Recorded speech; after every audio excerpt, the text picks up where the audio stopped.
हे प्रभु हम तुमसे वर पावे, हे प्रभु हम तुमसे वर पावे, सकल विश्व को हार बनावे, सकल विश्व को हार बनावे।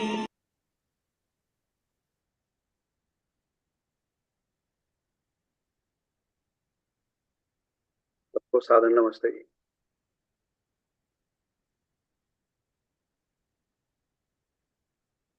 सबको सादर नमस्ते जी। Today is Friday, March 29th, 2024. We are now going to start our session on Sandhya Upaasanaa and Mantra Swadhyaya.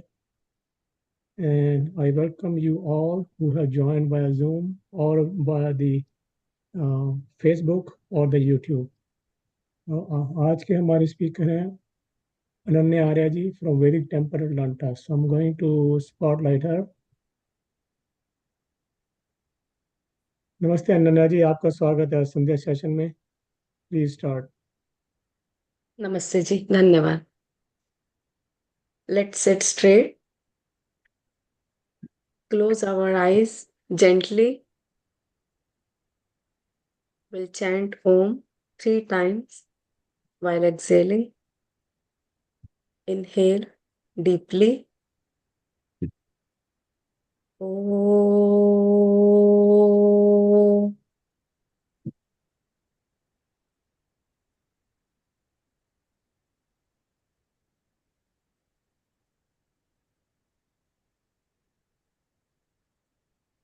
Om.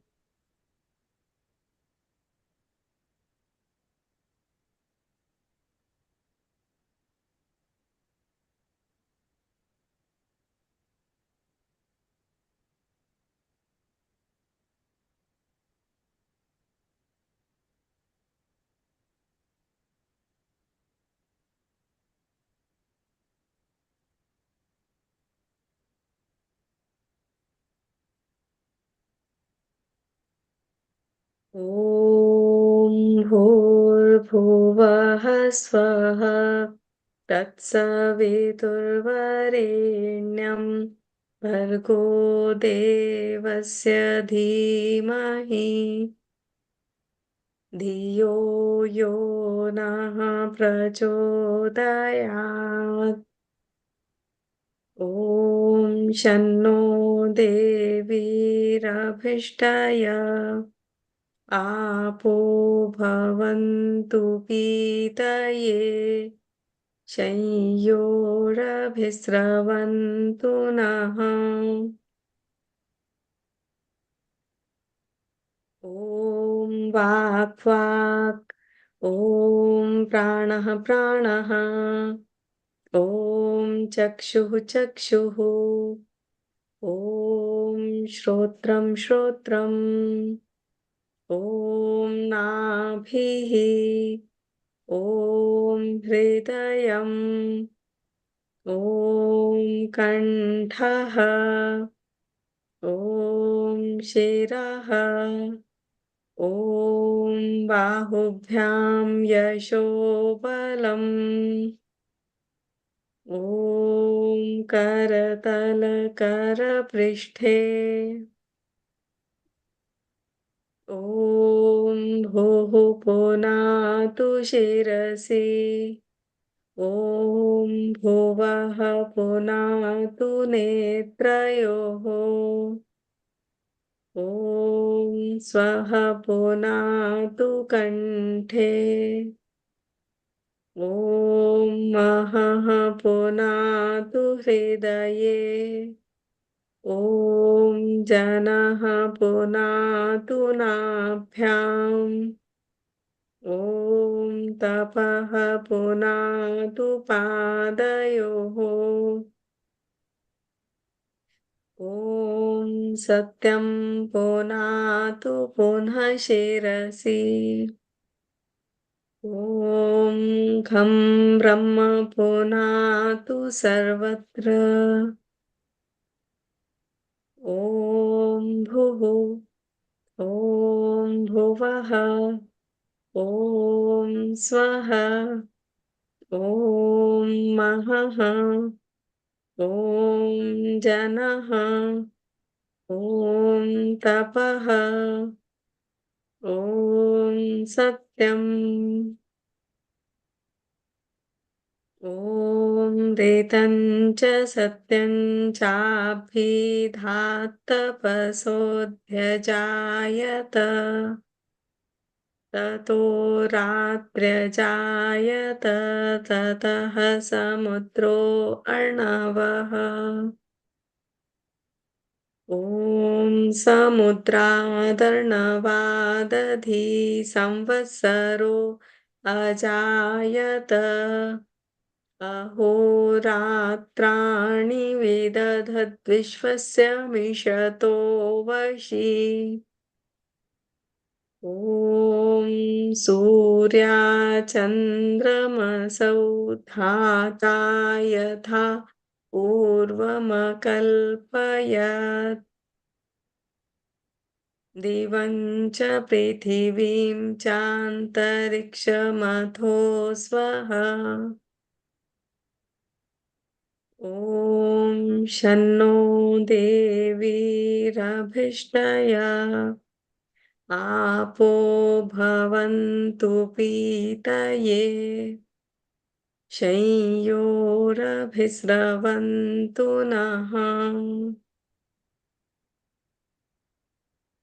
The next set of mantras are Manasa Parikrama mantra, wherein we focus on the divine presence of God in all directions. All the objects in all the directions belong to that Supreme Being. He protects us through His divine creation, through His objects. He protects us through His virtues. How can we go beyond ignorance, hatred, jealousy, and aversion? These 6 mantras guide us towards that.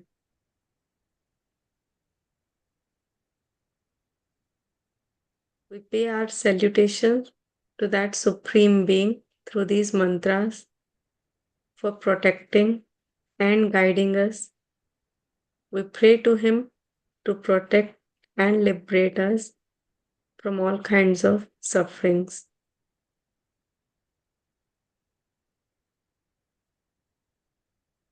ॐ प्राचीदिगग्निरधिपतिरसितो रक्षितादित्यायिषवः तेभ्यो नमोऽधिपतिभ्यो नमो रक्षितृभ्यो नमः ईशुभ्यो नमः एभ्यो अस्तु योऽस्मान् वेष्टियं वयं विश्मस्तं वोजं भेदद्मः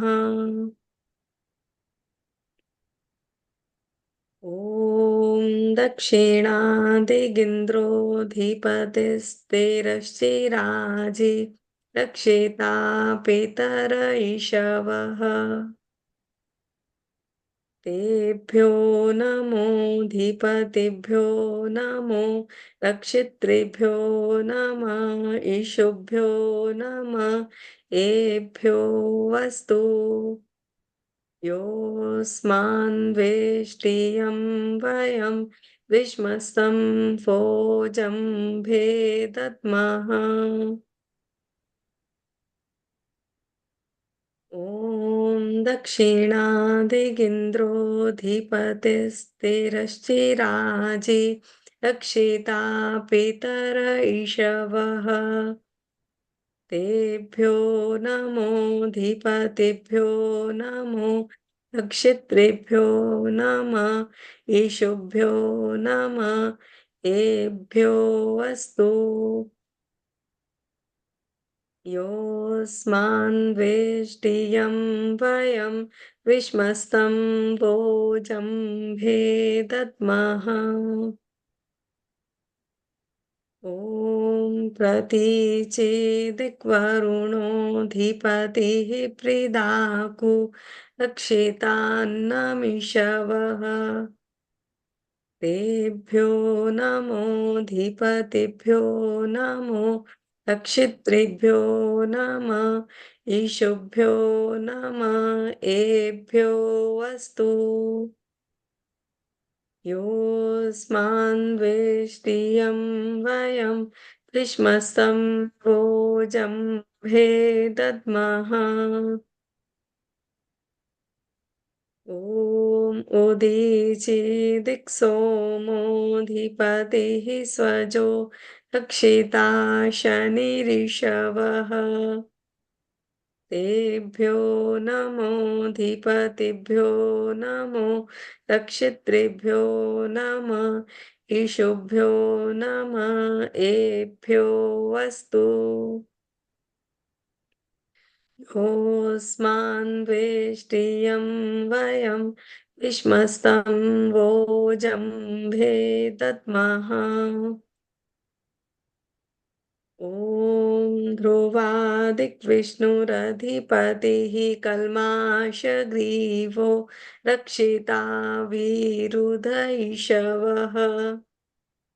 तेभ्यो नमोऽधिपतिभ्यो नमो रक्षितृभ्यो नम ईशुभ्यो नम एभ्यो अस्तु योऽस्मान्द्वेष्टियं वयं विश्मस्तं भोजं भेदद्मः ॐ ऊर्ध्वादिक्बृहस्पतिरधिपतिः श्वित्रो रक्षिता वर्षमिषवः तेभ्यो नमोऽधिपतिभ्यो नमो रक्षितृभ्यो नम ईशुभ्यो नम एभ्यो अस्तु योऽस्मान्द्वेष्टियं वयं विश्मस्तं वोजं भेदद्मः ॐ उद्वयं तमसस्परिस्वः पश्यन्त उत्तरम् देवं देवत्रा सूर्यमगन्म ज्योतिरुत्तमम् ॐ उदुत्यं जातवेदसं देवं वहन्ति केतवः दृशे विश्वाय सूर्यम् ॐ चित्रं देवानामुदगादनीकं चक्षुर्मित्रस्य वरुणस्याग्नेः आप्राद्यावा पृथिवी अन्तरिक्षं सूर्य आत्मा जगतस्तस्थु शस्य स्वाहा ॐ तच्चक्षुर्देवहितं पुरस्तात् शुक्रमुच्चरत् पश्येम शरदः शतं जीवेम शरदः शतं शृणुयाम शरदः शतं प्रब्रवाम शरदः शतम् अदीनः स्याम शरदः शतं भूयश्च शरदः शतात् ॐ भूर्भुवः स्वः तत्सवितुर्वरेण्यं भर्गो देवस्य धीमहि धियो यो नः प्रचोदयात् हे ईश्वर दयानिधे भवत्कृपयानेन जपोपासनादिकर्मणा धर्मार्थकाममोक्षाणां सद्यः सिद्धिर्भवेन्नः ॐ नमः शम्भवाय च मयोभवाय च Namaha Shankaraya Cha Mayaskaraya Cha Namaha Shivaya Cha Shivataraya Cha. Om Shantihi Shantihi Shantihi. Let's rub our palms. Put our closed eyes. Massage the face gently and take away our palm.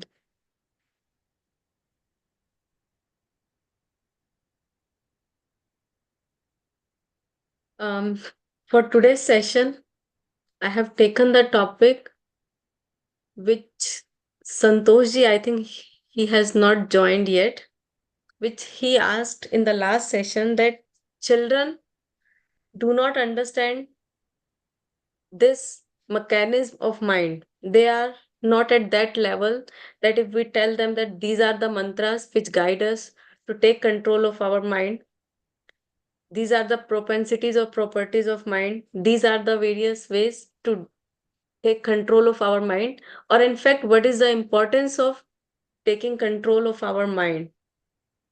So they do not understand then what is the way to direct them, to help them understand the importance of mind. How should we direct our children so that they understand the significance of our mind? So I chose this topic today, and this is also related to us. Though we are grown up, but still it relates to us as well to some extent. If I talk about children, yes, that is right that they do not understand. Their understanding level is not at that point where they can understand how this mind is working, its working mechanism and all that stuff. But the underlying principle to control the mind, as that mantra says, Om Yajjagrato Dura Mudaiti, the underlying phenomena is same. That says that we can take control of our mind either by cultivating, in fact, not either, but by both, by cultivating virtues and by engaging our mind, engaging ourselves into the right actions, engaging ourselves into the noble actions. And what we generally tend to do, or what children generally tend to do in our life, is either we should have interest towards that, or we understand the need of that particular action, or whatever we do, whatever we act upon in our life, whatever deeds we do, it either we have interest, we have natural tendency towards them, or we understand its need. When I say we understand its need, means that before marriage, if we talk about any couple, they might not have understood the importance or understood the need of getting up early in the morning, preparing, cooking food, or whatever household chores they need to do. But when there is a need, they tend to do that, and they have that level to understand. But with children, that is not the case. They do not understand. They do not understand the need of controlling the mind. Then how can they be directed towards that? Second option is, second category is that we generally tend to do those things in which we have natural interest. For example, if somebody has interest of keeping his body fit, there is no need to give him instructions. He will naturally uh, tend towards working out and all that stuff. If somebody has interest in cooking, he will naturally tend to do that. If somebody has interest in gardening, he automatically tends towards that. Same is true for children. Children also tend towards those actions which interest them. And interest is also dependent upon the understanding level. Wherever we have interest, for example, if a child has interest in studying Sanskrit or studying mathematics or science or language arts or any language for that matter, they have that interest towards that because they understand that as well. If somebody has a very good interest in mathematics, in solving the equations, it means they understand that well. So it also depends upon the understanding level. Same is true for us as well. But now, again, talking about the children, they develop that understanding level only after a certain age. When they go beyond the age of 8 or 10 years, then they have that intellectual system coming into the picture. Then they have their questions. Then they have their logics into their mind. They want to fit everything into their logic.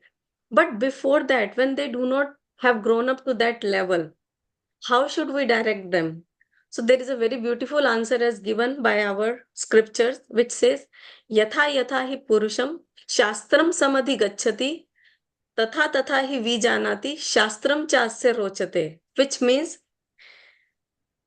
that when do we have a natural interest towards something? When a child or a grown up, for that matter, tends to do something or develops his likes or dislikes towards something, as and when he goes towards that particular area. For example, there they are talking about if a child, or for that matter any person, the more and more closer he goes to the scriptures, he reads them, he listens to them, he naturally develops interest towards that, because our mind is what we form the habit patterns which we repeatedly do.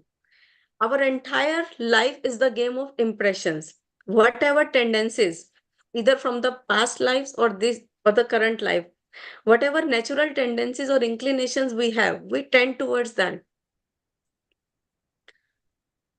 Now, so whatever impressions a person has, for that matter, he will naturally tend towards doing that. He has natural interest towards doing that because he has developed those impressions depending upon his interest in previous lives or in the current life. Now, when I say impressions, we can also take the example of Duryodhan in Mahabharata when he says, Janami dharmam nacha me pravritti, janamya adharmam nacha me nivritti. Hriday sthiten sanskar doshen yatha niyukto asmi tatha karomi. He says, I very well understand what dharma is and what is adharma. I understand what is right and what is wrong. I understand what is truth and what is untruth. But whatever sanskar, whatever tendencies, whatever impressions are there in my mind, in my heart, I generally tend to do that. I have a natural liking to do that. I don't feel like doing what is right or what is dharma or what is righteousness. That is true for each one of us, for every person. Whatever impressions we have, we naturally tend to do that. So for children as well, the underlying principle to have them directed towards their mind, to have them directed to have a good control of their mind, is to create similar impressions in their mind. Because, as I said, either we need to cultivate virtues or we need to engage ourselves in good actions. So we need to create an environment for our children wherein they naturally imbibe those qualities, those virtues, those habit patterns, those actions, those noble actions.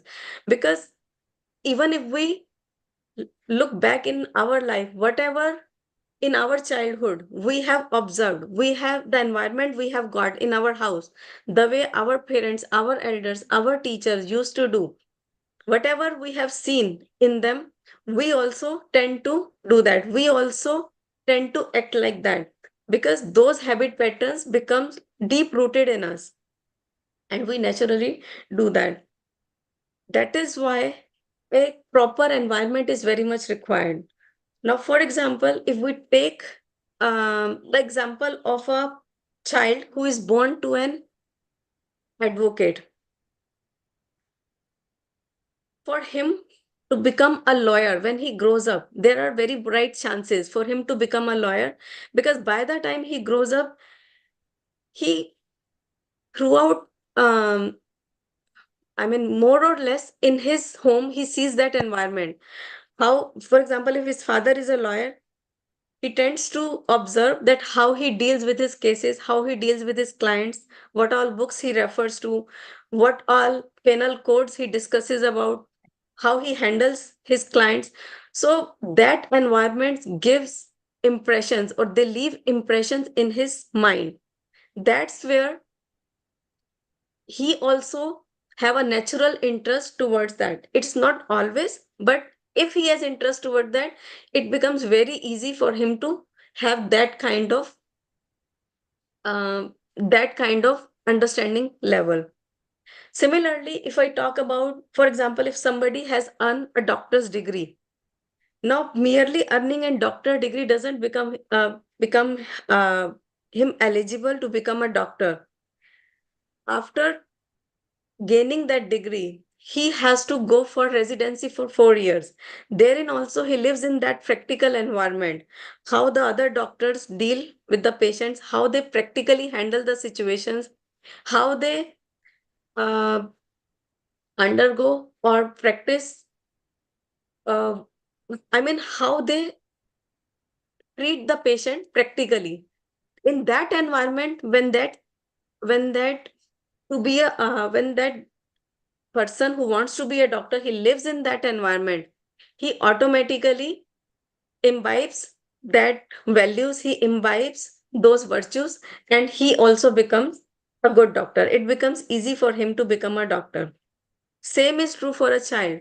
If we give him the kind of virtues, the kind of values we want to instill in that child, we also need to provide him the same kind of environment. And that's what used to happen in our gurukuls in the ancient times, wherein we have Acharya. Acharya is one. Char means to walk upon, to go. And Achar means to walk upon from all sides. So here it means whose conduct, whose behavior from all sides, who himself, there is a very beautiful definition of Acharya which says that Acharam grayati,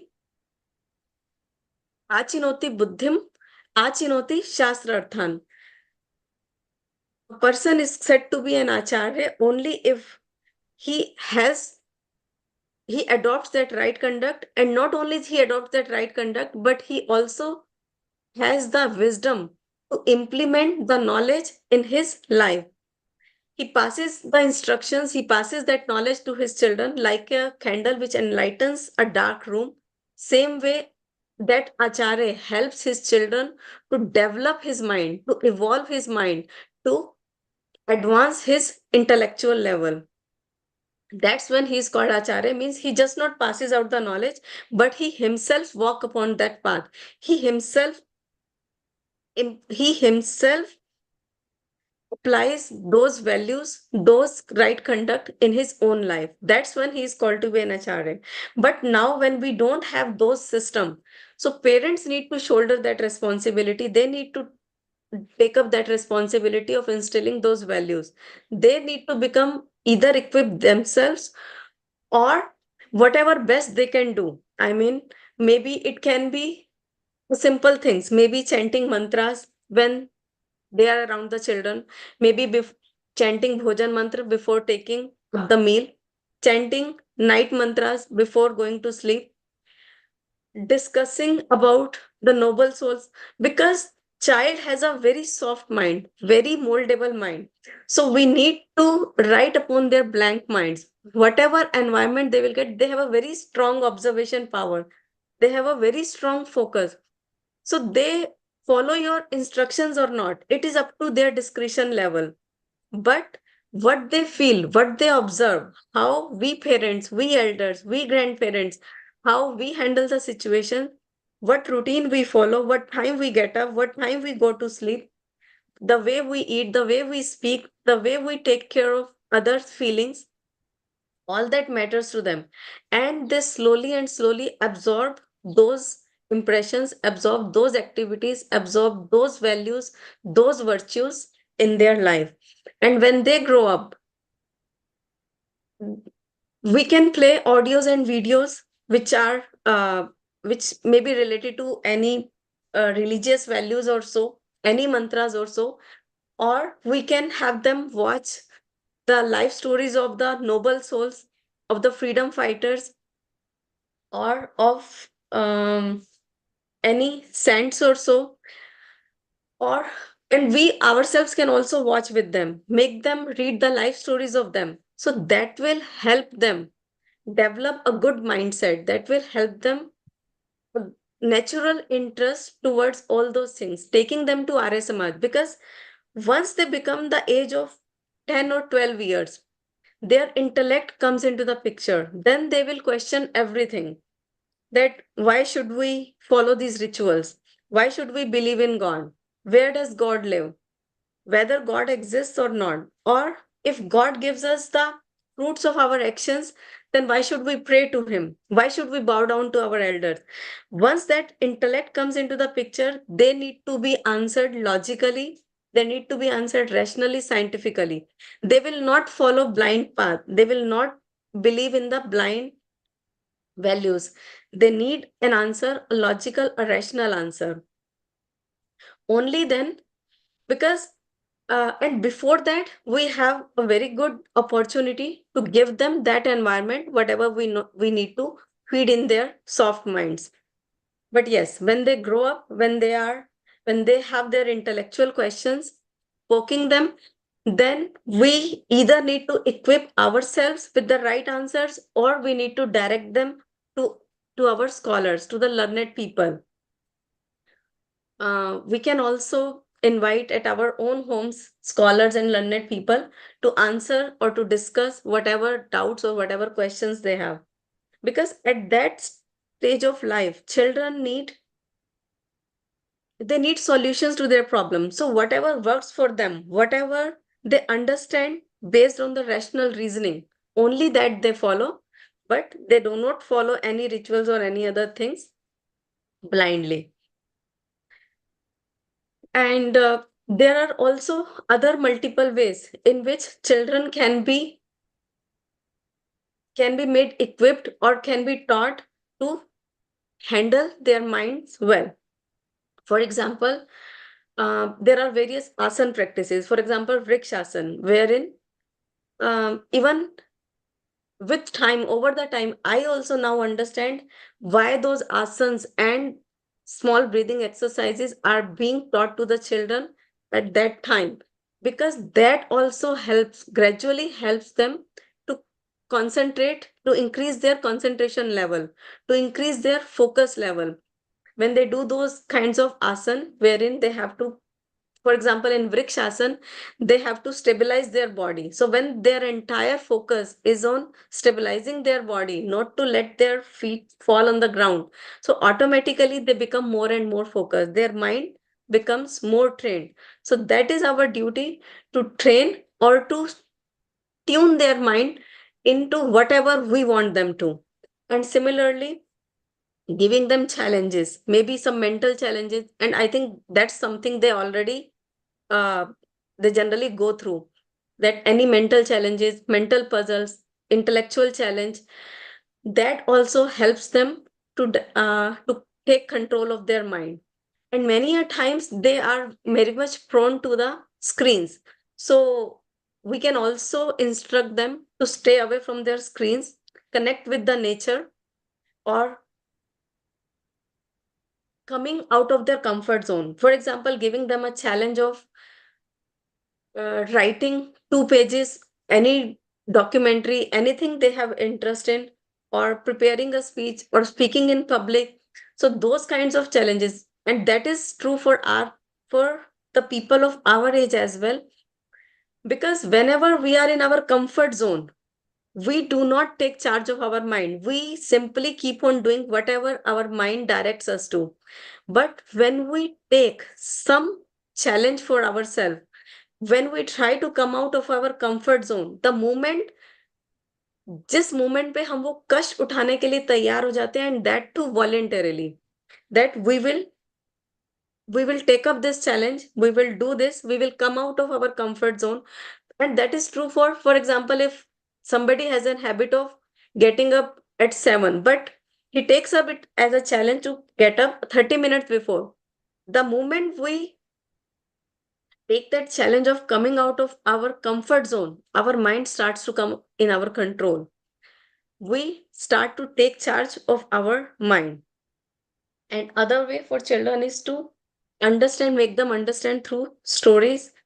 And when they start to grow up, when they have their intellectual levels developed, at that time they can be also directed in the way, for example, when they get up in the morning, what kind of mind they want to experience, pleasant or unpleasant, steady or turbulent, calm or unsteady.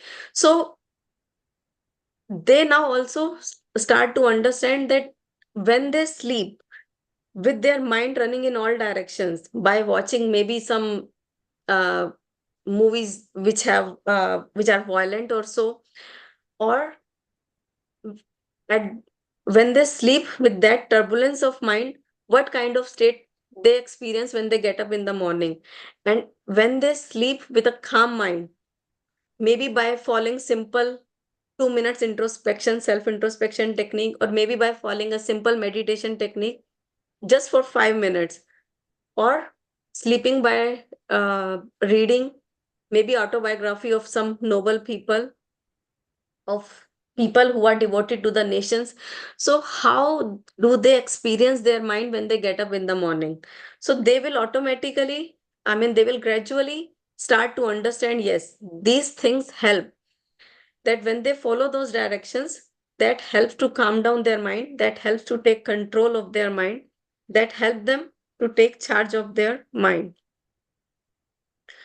And because at that stage what they are looking up is for solutions. They if we tell them something which is not logical, that will give them solace, but that will not give them solution, that will not give them the working solutions for them to proceed in their life.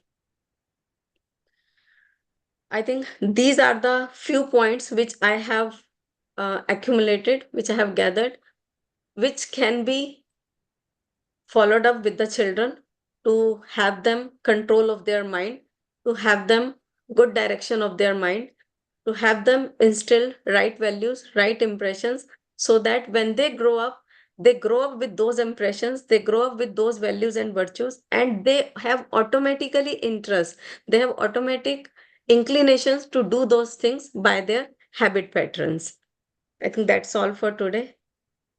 If you have any questions, you can ask.